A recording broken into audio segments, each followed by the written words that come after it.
नमस्कार, फाइटर समाचार में आपका स्वागत है। पेश आज 4 जनवरी शाम 7 बजे राजस्थान की खास खबरें। प्रधानमंत्री नरेंद्र मोदी के जयपुर आने के कार्यक्रम में बदलाव हुआ है। पीएम मोदी 6 जनवरी की जगह कल 5 जनवरी को जयपुर आएंगे। पीएम मोदी का शाम को जयपुर आने का कार्यक्रम है। इस दौरान वे एयरपोर्ट से सीधे बीजेपी कार्यालय पहुंचेंगे, जहां वे संगठनात्मक बैठक ले सकते हैं। बैठक में प्रदेश पदाधिकारियों के साथ सभी बीजेपी विधायक भी मौजूद रहेंगे। इसके बाद पीएम राजभवन में रात्रि विश्राम करेंगे। वहीं अगले दिन 6 जनवरी को डीजीआईजी कॉन्फ्रेंस में भाग लेंगे। पीएम मोदी की बैठक को लेकर प्रदेश बीजेपी कार्यालय में तैयारियों को अंतिम रूप दिया जा रहा है। पीएम नरेंद्र मोदी की यात्रा को देखते हुए राज्यपाल कलराज मिश्र ने राजभवन परिसर का अनौपचारिक जायजा लिया। उन्होंने प्रधानमंत्री की यात्रा से संबंधित सुरक्षा और आवश्यक तैयारियों के बारे में जानकारी लेकर अधिकारियों को जरूरी निर्देश भी दिए। डीजीआईजी सम्मेलन में गृह मंत्री अमित शाह 3 दिन तक शामिल होंगे।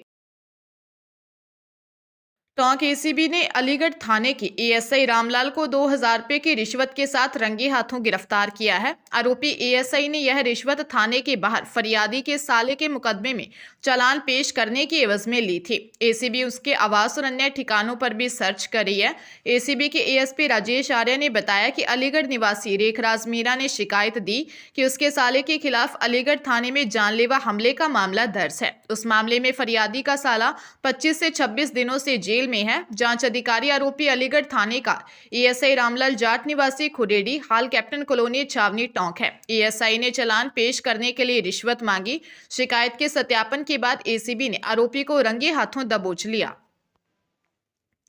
जोधपुर जिले में परीक्षा में नकल के बाद अब लोगों ने फिटनेस टेस्ट में भी फर्जीवाड़े का हैरान कर देने वाला मामला जोधपुर के मंडौर थाने में डांगेवास थानाधिकारी ने दर्ज करवाया है, जिसमें बताया कि मूल अभ्यर्थी ने दूसरे अभ्यर्थी से चिप बदलकर एग्जाम पास किया।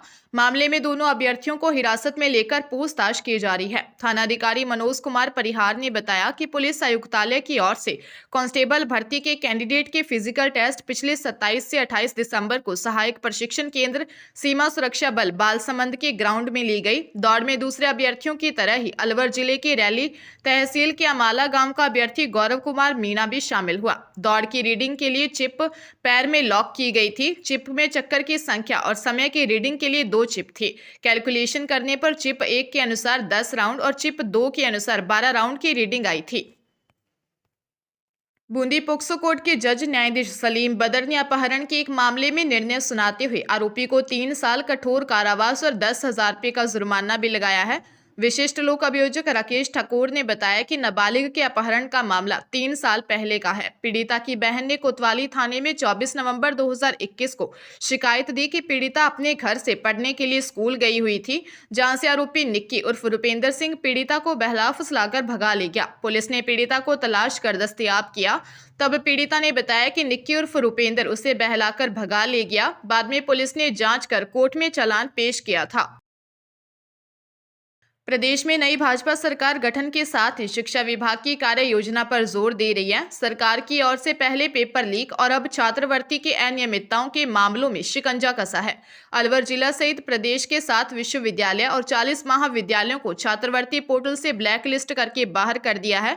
निर्माण विश्वविद्यालय जयपुर, श्रीधर विश्वविद्यालय झुंझुनू, श्याम विश्वविद्यालय लालसोट, सिंघानिया विश्वविद्यालय झुंझुनू, सनराइज विश्वविद्यालय अलवर, भवंत विश्वविद्यालय अजमेर, विश्वविद्यालय ऑफ टेक्नोलॉजी जयपुर को शामिल किया है। इसके साथ ही अन्य कई संस्थान भी शामिल किए गए हैं, जिनका छात्रवृत्ति पोर्टल से बाहर किया गया है। सामाजिक न्याय एवं अधिकारिता विभाग की ओर से जांच के दौरान गलत तरीके से छात्रवृत्ति की राशि वसूलने में अनियमितता पाई गई थी। विभाग ने इन पर सख्त कार्रवाई करने के आदेश जारी किए हैं।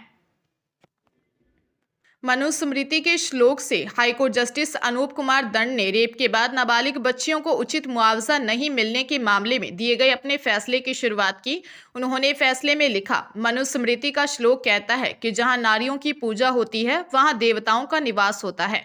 वहीं जहां नारियों का सम्मान नहीं होता है वहां सभी अच्छी क्रियाएं भी निष्फल साबित होती हैं।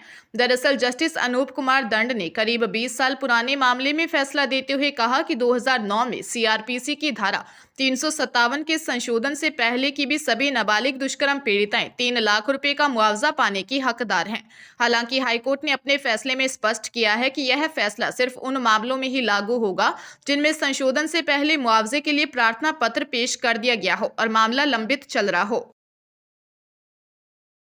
कोटा जिले में अधेड़ की हत्या के करीब 3 साल पुराने मामले में अतिरिक्त सेशन न्यायाधीश ने दो आरोपियों 27 वर्षीय राजू मद्रासी व 42 वर्षीय बंटी उर्फ मनोज निवासी रेलवे कॉलोनी को आजीवन कारावास की सजा व 40-40 हजार के अर्थदंड से दंडित किया है। आरोपियों ने लूट के इरादे से घर में घुसकर 48 वर्षीय दौलतराम की हत्या कर दी थी। 11 मार्च 2021 को फरियादी रोहित ने रेलवे कॉलोनी थाने में रिपोर्ट दी कि उसके चाचा घर में अकेले रहते थे, कन्फेक्शनरी के सामान को बेचने का काम करते थे। उन्होंने घर के बाहर भी दुकान लगा रखी थी। 11 मार्च को फोन पर सूचना मिली कि घर में तेज आवाज में टीवी चल रहा है, बाहर से ताला लगा हुआ है। मौके पर जाकर देखा तो उसके चाचा का शव पड़ा था। अज्ञात लोगों ने उसके चाचा की हत्या कर दी। शिकायत पर पुलिस ने मामला दर्ज कर आरोपियों को गिरफ्तार कर कोर्ट में पेश किया। कोर्ट में 22 गवाहों के बयान करवाए। राजस्थान स्वास्थ्य विज्ञान विश्वविद्यालय यानी RUHS की ओर से PhD मेडिसिन, डेंटिस्ट्री और फार्मेसी में प्रवेश लेने वालों के लिए ऑनलाइन आवेदन 7 जनवरी तक कर सकते हैं। नॉन रिफंडेबल फीस सामान्य कैटेगरी वालों की 5,000 रुपये और आरक्षित कैटेगरी की 2,500 रुपये रखी गई है। प्रवेश टेस्ट के जरिए होगा और यह 100 अंक का होगा, जिसमें सामान्य विषय के 50 प्रश्न और PG स्पेशलिस्ट विषय के 50 प्रश्न होंगे। विस्तृत जानकारी RUHS की वेबसाइट पर उपलब्ध है। राजधानी जयपुर के सदर थाना इलाके में एक कंपनी के नाम से क्रिप्टो करेंसी में निवेश करवाने का झांसा देकर 20 लोगों से 65 लाख रुपए की ठगी का मामला सामने आया है। इस संबंध में पीड़ित पक्ष की तरफ से रामकिशोर जाट ने सदर थाने में रिपोर्ट दर्ज करवाई कि रवि जैन क्रिस्टल मॉल में MVC नाम से कंपनी चलाता था, जिसने कंपनी के जरिए क्रिप्टो करेंसी में निवेश कराने का झांसा देकर 20 जनों से 65 लाख रुपए हड़प लिए। कुछ दिन तक कुछ लोगों को रिटर्न दिलाया और बाद में बंद कर दिया। पुलिस ने मामला दर्ज कर जांच शुरू कर दी है। अप्रैल मई में प्रस्तावित लोकसभा चुनाव को देखते हुए महाराजा गंगा सिंह विश्वविद्यालय ने स्नातक प्रथम सेमेस्टर सहित द्वितीय वर्ष और अंतिम वर्ष के विद्यार्थियों की मुख्य परीक्षा की तैयारी शुरू कर दी है। स्नातक प्रथम वर्ष के 1,10,000 अभ्यर्थियों की प्रथम सेमेस्टर की परीक्षाएं जनवरी के अंतिम सप्ताह में शुरू करवाई जाएंगी। विश्वविद्यालय की ओर से सेमेस्टर परीक्षाओं का टाइम टेबल 12 जनवरी के बाद घोषित किया जाएगा। वहीं द्वितीय और अंतिम वर्ष सहित परास्नातक अभ्यर्थियों की मुख्य परीक्षाएं मार्च में शुरू करवाने की तैयारी चल रही है। दरअसल अप्रैल मई में लोकसभा चुनाव प्रस्तावित हैं। ऐसे में विश्वविद्यालय का मानस है कि मुख्य परीक्षाएं मार्च में शुरू करवा दी जाएं, ताकि चुनाव से पहले परीक्षा संपन्न करवाई जा सके। हालांकि अंतिम फैसला लोकसभा चुनाव की तिथियां तय होने के बाद ही लिया जाएगा।